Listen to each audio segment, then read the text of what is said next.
La soldadura MIG-MAG consiste en un proceso de soldeo por arco eléctrico con protección de gas. El calor necesario para la soldadura es generado por un arco eléctrico que se establece entre un electrodo consumible y el metal que se va a soldar. El electrodo es un alambre macizo que puede ser de diferente naturaleza según el proceso y tipo de material a unir, el cual se alimenta de forma continua a la antorcha de soldeo. El electrodo se encuentra protegido por una campana de gas que aislará al material fundido y al material de aportación de la contaminación de la atmósfera. Dentro de los gases empleados en este tipo de soldadura se debe diferenciar los gases activos, que son aquellos que reaccionan químicamente a la temperatura del arco, y los gases inertes, que son aquellos que permanecen inalterables en cualquier circunstancia.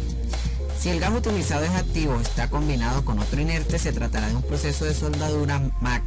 Si por el contrario el gas utilizado es inerte, el proceso de soldadura será MIG.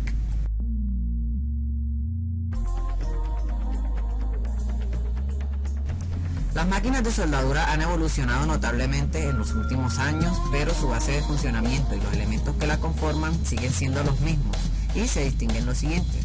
La fuente de alimentación se encuentra formada por transformadores que reducen el voltaje de la corriente de la red y por rectificadores de corriente que convierten la corriente alterna en continua. En cualquier caso, las fuentes de alimentación serán capaces de proporcionar las intensidades adecuadas en cada proceso de soldeo, siendo además fuentes de alimentación de tensión constante, de manera que para pequeñas variaciones en el proceso no haya interrupción del arco de soldadura. Sistema de alimentación de gas. Se encuentra formado por el cilindro del gas protector, el regulador de caudal, el manómetro, el flujómetro y la llave de paso, la cual permite el control del gas aportado. Este caudal suele regularse en un valor medido en litros por minuto. Unidad de alimentación del alambre o hilo. Aquí se encuentran los rodillos de arrastre del hilo y la bobina del material de aportación. Los rodillos de arrastre son de diferentes tamaños y secciones en función del material a soldar y del diámetro del hilo. Para materiales de aportación blandos se usarán rodillos con una sección semicircular, mientras que en materiales de mayor dureza la sección será en forma de triángulo invertido. En ambos casos la presión sobre el electrodo debe ser la apropiada para cada tipo de material. El soldador cuenta con un sistema de arrastre push-pull. Se dispone del sistema de rodillos en la unidad de alimentación del hilo. La ventaja de este tipo de sistemas es que los rodillos no empujan el hilo, sino que tiran de él, minimizando el riesgo de que el hilo se enrede y permitiendo el uso de mangueras de mayor longitud.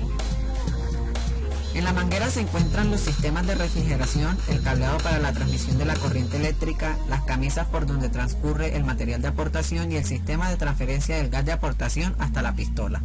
Es importante que la manguera de soldadura nunca esté enrollada, sino perfectamente estirada para favorecer la salida del hilo. La pistola de soldadura se encuentra compuesta por los siguientes elementos: tobera de salida del gas. Canaliza el gas protector y puede ser de diferentes diámetros. Se encuentra aislada de la boquilla de contacto y debe estar limpia para evitar turbulencias a la salida del gas. La boquilla de contacto guía al hilo a través de la tobera y provoca el contacto eléctrico que suministra la corriente de la fuente de alimentación. Normalmente es de cobre o de alguna de sus aleaciones y su diámetro dependerá del hilo empleado.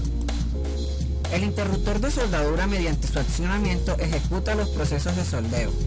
El panel de control es el elemento en el que se encuentran situados los mandos de control de los parámetros de soldadura, como la intensidad, la tensión y la velocidad de alimentación del hilo. Esta máquina de soldadura está dentro de las denominadas sinérgicas, que poseen un control interno que armoniza automáticamente todos los parámetros. Implementos de seguridad o elementos de protección personal. Generalmente proporcionan una barrera entre el determinado riesgo y la persona. Aminoran la gravedad de las consecuencias de los accidentes y mejoran el resguardo de la integridad física del trabajador. Entre estos tenemos la máscara para soldar.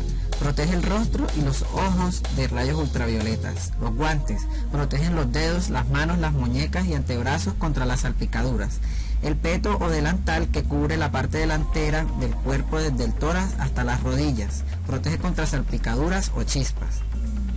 El protector de piernas protege los dedos de los pies y la pantorrilla. Generalmente todos estos elementos son de cuero o carnaza. Regulación del equipo. El comportamiento del arco, la forma de transferencia del metal a través del arco, la penetración del cordón de soldadura, su forma y limpieza se encuentran condicionados por una conjunción de una serie de parámetros, de los cuales se destacan los siguientes: Polaridad de la corriente de soldadura. La soldadura MIG-MAG se realiza mediante corriente continua conectándole el electrodo al polo positivo del circuito eléctrico que se forma y la pinza masa al polo negativo. De esta manera se logra un arco estable en el que el mayor calentamiento se producirá sobre el propio electrodo, aumentando así su capacidad de fusión y logrando un cordón con buena penetración y aspecto exterior.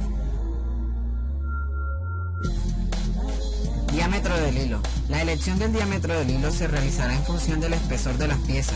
Se utilizarán diámetros de soldadura pequeños que permiten utilizar intensidades de soldadura relativamente bajas. Si se aumenta el diámetro se deberá incrementar la potencia de soldadura, lo que podría dificultar el proceso. Tensión y velocidad del hilo.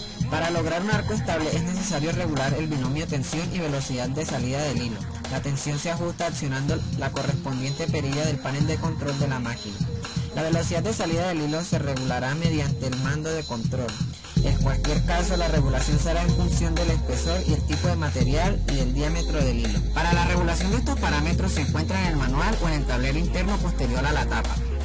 Intensidad de soldadura. Se seleccionará la tensión dependiendo del espesor que se vaya a soldar, de la penetración, del diámetro del electrodo y del material.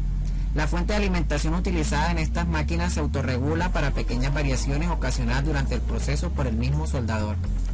La intensidad dependerá de la velocidad de alimentación del hilo para tensiones iguales de alimentaciones de hilo constantes. Si se aleja la boquilla disminuirá la intensidad y si se acerca aumentará. Al realizar un proceso de soldadura será necesario prestar atención a una serie de aspectos que proporcionarán una buena soldadura, como es el caso de la posición de la antorcha, que deberá garantizar una protección adecuada del gas. Dirección de soldeo. La ejecución de la soldadura se puede realizar de derecha a izquierda o a la inversa. De derecha a izquierda es posible con una gran velocidad de soldeo conseguir un excelente aspecto del cordón y con un poco espesor. En la soldadura de izquierda a derecha el cordón es más abultado y de peor aspecto. En el caso de láminas de pequeño espesor se recomienda realizar la soldadura de derecha a izquierda con el electrodo apuntando hacia la zona no soldada de la unión, para no sobrecalentar el área soldada. Longitud libre del hilo. La longitud libre del hilo es la distancia libre entre la boquilla de contacto y el extremo del hilo. Esta distancia deberá ser entre 8 y 20 milímetros dependiendo del material. Si la distancia es muy pequeña se generarán proyecciones y no se observará con claridad el baño de fusión. Por el contrario, con una longitud excesiva del hilo provocará un calentamiento excesivo y una falta del efecto protector del gas, dando origen a poros en el cordón de soldadura. Movimiento de la antorcha. El movimiento de la antorcha varía en función del material y de los espesores a soldar. Se utilizará el movimiento lineal en el caso de láminas finas, de forma que no se produzca un calentamiento excesivo del material. El movimiento oscilatorio circular se utilizará cuando se pretenda hacer un cordón ancho con poca penetración, y el movimiento pendular o en zigzag se utilizará cuando se pretenda hacer un cordón muy ancho y en soldaduras que requieran varias pasadas y en soldaduras que requieran gran aportación de material. La regulación de la máquina de soldar se debe hacer siempre con el objetivo de lograr un arco estable, existiendo una relación entre las características de la fuente de alimentación y de las del arco.